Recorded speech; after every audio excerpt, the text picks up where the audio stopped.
Bonjour à tous, j'espère que vous allez bien. Le vendredi 14 mai, étant d'ailleurs l'anniversaire de George Lucas, le troisième épisode de The Bad Batch est arrivé sur Disney+.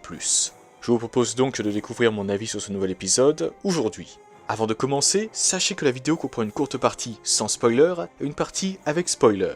Comme les fois précédentes, vous serez prévenus avant que je passe à la partie avec spoiler, et vous avez aussi un chapitrage. Sur ce, commençons avec la partie sans spoiler. Ce troisième épisode est beaucoup plus sombre que ce que nous avions pu voir jusqu'à présent dans la série. Personnellement, c'est ce que j'espérais voir dans cette série, donc je suis pleinement satisfait. Nous avons deux histoires qui se déroulent en parallèle, mais l'épisode conserve pour autant un très bon rythme. J'ai d'ailleurs été surpris par les transitions que j'ai trouvées très réussies. Pour finir, nous ajoutons une nouvelle créature au bestiaire de Star Wars, donc pour moi, cet épisode, c'est que du bon. Passons à présent à la partie avec spoiler. Comme les fois précédentes, si vous n'avez pas encore vu l'épisode, je vous recommande de quitter la vidéo et de revenir une fois que vous l'aurez vu. Gandalf, je t'en prie. Comme je l'ai dit plus tôt, l'épisode comprend deux histoires qui se déroulent en parallèle. La première, c'est le Bad Batch qui se retrouve coincé sur une lune, et la seconde, la plus intéressante selon moi, raconte les débuts de Crosshair avec sa nouvelle section d'élite. Parlons d'abord de la partie sur le Bad Batch. Ce dernier se retrouve coincé sur une lune très similaire à la nôtre, ce qui les oblige à réparer leur vaisseau sur place. C'est un plaisir au passage de découvrir une nouvelle créature, le dragon de lune Ordo, un animal qui se nourrit d'énergie à l'état brut. Cela a d'ailleurs permis à Omega de faire ses preuves en récupérant le condensateur dont le dragon s'était emparé. Sa place au sein du Bad Batch est donc amplement méritée. De son côté, Riker pense qu'il a dû se cogner la tête durant l'atterrissage. Il n'en est pas sûr, mais nous l'avons bel et bien vu se cogner la tête. Cependant, ce qui m'intrigue, c'est que son mal de crâne s'est déclenché bien plus tard. Il a eu mal au moment précis où il s'est cogné la tête, certes, mais pendant un long moment après leur atterrissage d'urgence, il avait l'air d'être en pleine forme. Si je trouve ça étrange, c'est parce que vers le début de l'épisode, Tech parlait de vérifier l'état de leur puce inhibitrice en se servant d'un scanner. Et si un choc à la tête était responsable de l'activation progressive de sa puce? N'hésitez pas à me donner votre avis. À part cela, Crosshair manque à ses anciens camarades, et Omega est déterminé à le sauver. Cela nous amène donc à l'autre partie de l'épisode, celle sur Crosshair. Nous retrouvons ce dernier sur Kamino avec Nala Se et Tarkin, qui, il faut le noter, est devenu gouverneur, Moff pour être exact. Ils sont très vite rejoints par le vice-amiral Rampart, que nous avions brièvement aperçu en tant qu'hologramme sur Seleucami dans l'épisode précédent.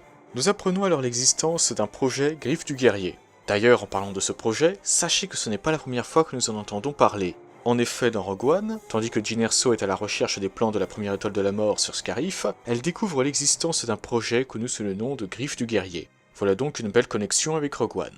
Le but de ce projet est de former des sections comprenant des recrues entraînées par de brillants clones. Celle de Crosshair est prévue pour être la première d'une longue série et comprend 2 hommes et 2 femmes. Pour l'instant, les 2 seuls à avoir été nommés dans la série sont ES-01 et ES-04, une femme armée d'un lance-flamme. Je suppose que ES est l'abréviation de Elite Squad, c'est-à-dire Escouade d'élite en français. Comme on pouvait s'y attendre, Lamasu est en total désaccord avec ce projet. Selon lui, des soldats conscrits ne pourront jamais atteindre le niveau d'efficacité de l'armée clone. Quoi qu'il en soit, Tarkin a besoin de les voir en action. La section nouvellement formée est donc envoyée sur Onderon pour réussir là où le Bad Batch a échoué. Une mission rondement menée d'ailleurs. Mais voilà qu'arrive un problème de taille. Doit-on obéir aux ordres sans poser de questions, ou bien peut-on contester les ordres sous prétexte que ce qui doit être fait est mal? Un problème qui n'est pas sans rappeler les événements d'Umbara avec Ponkrell.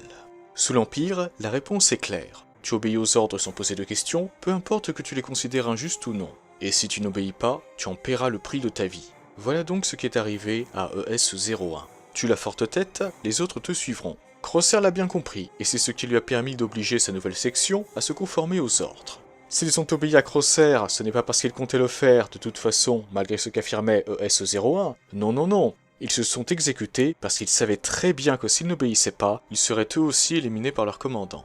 La peur, voilà ce qui permet de motiver ces soldats. Crosshair n'a aucun lien avec eux, il aurait donc très bien pu se débarrasser de ces soldats sans problème et décider de retourner seul sur Kamino après avoir exécuté lui-même les civils. Tout cela aurait simplement prouvé l'inefficacité des soldats conscrits. Quoi qu'il en soit, heureusement pour elle, les recrues restantes ont obéi aux ordres de leur commandant sans poser de questions. La mission est par conséquent considérée comme une réussite pour le projet Griffe du Guerrier. Une réussite qui a d'ailleurs permis à Rampart d'être promu au grade d'amiral et démontrant que ce projet a du potentiel pour l'Empire.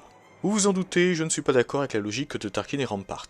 Surtout qu'ils se basent sur les actions du Bad Batch, alors que dans ce cas-ci, leur puce inhibitrice n'est pas considérée comme étant fonctionnelle. Les autres soldats clones dont la puce fonctionne bien auraient exécuté Guerrera, ses troupes et les civils sans aucune hésitation. De votre côté, n'hésitez pas à me donner votre avis. Vers la fin de l'épisode, Lammasu et Nalase discutent sur Kamino et leur discussion est très intéressante. Les Kaminoans sont prêts à tout pour rendre leur clone indispensable et donc empêcher le projet de Rampart de se réaliser. Cependant, le matériel génétique de Jango Fett continue de se dégrader, ce qui les oblige à passer à la prochaine phase. Lammasu veut que Nalase mette au point, je cite, un clone supérieur pour renforcer la position des Kaminoans auprès de l'Empire. Il semble d'ailleurs qu'il parle ensuite du Bad Batch. Avoir un seul de ces clones en leur possession leur permettrait de créer leur clone supérieur. Pour finir, Lammasu conclut en disant que la survie des Kaminoans dépend de la réussite de Nalase. En effet, sans parler de la perte de leurs clients, les Kaminoans pourraient, tout comme les soldats clones, être remplacés un jour ou l'autre, voire pire. Prenons un exemple. Les Géonosiens étaient contraints par la République, puis par l'Empire, à construire la première étoile de la mort en secret. Et que leur est-il arrivé par la suite? Eh bien, Geonosis, leur planète, a été stérilisée. Qui sait ce qui pourrait arriver aux Kaminoans? Mais revenons maintenant à cette histoire de clones supérieurs. Avec les 4 premiers membres du Bad Batch et Omega qui sont déjà des clones supérieurs aux autres, je vois difficilement ce que pourraient faire de plus les Kaminoans, à part créer un clone possédant toutes les compétences augmentées des 4 premiers membres du Bad Batch à lui seul. Il existe cependant à mon avis une autre possibilité, concevoir un clone sensible à la force. Peut-être avez-vous vu ma vidéo expliquant ce qui est canon dans les séries Lego Star Wars. Dans ce cas, vous vous souvenez probablement de Jack 14, le clone sensible à la force, qui dans le canon, en plus d'être connu sous le nom du grand concepteur de Zo, s'appelle bel et bien Jack 14, comme dans les séries Lego, et est également un individu sensible à la force. Nous n'avons cependant aucune information sur son espèce et ses origines. En tout cas, c'est un drôle de nom. À vrai dire, le nom Jack 14 fait plutôt penser à un matricule, et à mon avis, si le personnage a été intégré à l'univers canon avec aussi peu d'informations sur lui, c'est pour être utilisé et développé plus tard. Et d'ailleurs, on pourrait facilement imaginer que Jack est une abréviation par exemple pour Jedi Engineered on Kamino, c'est-à-dire en français, Jedi conçu sur Kamino. Ce ne serait bien entendu pas un Jedi, mais je pense que vous avez compris l'idée, un clone sensible à la force. Cependant, dans ce cas, comme nous avons pu le voir dans la série The Mandalorian, il faudrait un autre type de donneur. Mais puisque les Kaminoans n'en ont pas parlé dans cette scène, je miserai plutôt pour le moment sur ce que j'avais dit précédemment, à savoir un clone possédant de nombreuses compétences augmentées à lui seul. Voilà donc mes idées sur cette histoire de clone supérieur. Quoi qu'il en soit, je suis convaincu que ça va mal se terminer pour les Kaminoans. Je me demande même si nous n'aurons pas notre version canon de la rébellion clone sur Kamino de l'univers légende, ayant opposé des soldats clones anti-impériaux aux soldats de la 501e Légion menée par Boba Fett. N'hésitez pas à me donner votre avis sur tout ça.